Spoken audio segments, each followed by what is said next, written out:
से गांव में मुरारी नाम का एक व्यक्ति रहता था। मुरारी बहुत ही आलसी और मजाकिया स्वभाव का था। उसकी एक अनोखी आदत थी, वह हर काम को टालता रहता था। उसकी आलसी प्रवृत्ति के कारण गांव के लोग उसे टाल मुरारी कहकर बुलाते थे। एक दिन गांव के मुखिया ने घोषणा की कि जो भी व्यक्ति गांव के किले की चोटी पर जाकर झंडा फहराएगा उसे पुरस्कार मिलेगा। ये सुनकर मुरारी के कान खड़े हो गए। उसने सोचा, अरे वाह, बिना कुछ किए ही मुझे इनाम मिल सकता है। मुरारी ने अपने दोस्तों से कहा, भाई चलो किले पर चलते हैं, मैं झंडा फहराऊंगा और इनाम भी लूंगा। दोस्तों ने हंसते हुए कहा, मुरारी तुझे तो सीढ़ी चढ़ने में भी आलस आता है, तू किले की चोटी पर कैसे चढ़ेगा? मुरारी ने मुस्कुराते हुए कहा, देखते जाओ, आज मैं अपनी आलस छोड़कर दिखाऊंगा। मुरारी और उसके दोस्त किले की ओर चल पड़े।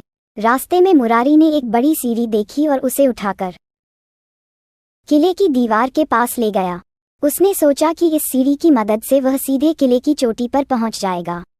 मुरारी ने जैसे ही सीढ़ी को दीवार के साथ लगाकर चढ़ना शुरू किया, सीढ़ी अचानक फिसल गई और मुरारी धड़ाम से नीचे गिर गया। उसके दोस्त जोर जोर से हंसने लगे।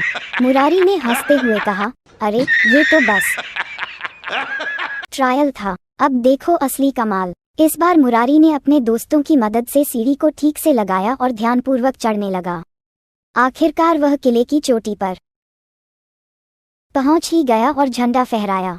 गांव वाले मुरारी के साहस और उसकी मजाकिया हरकतों से प्रभावित हुए और उसे पुरस्कार देने के लिए इकट्ठे हो गए।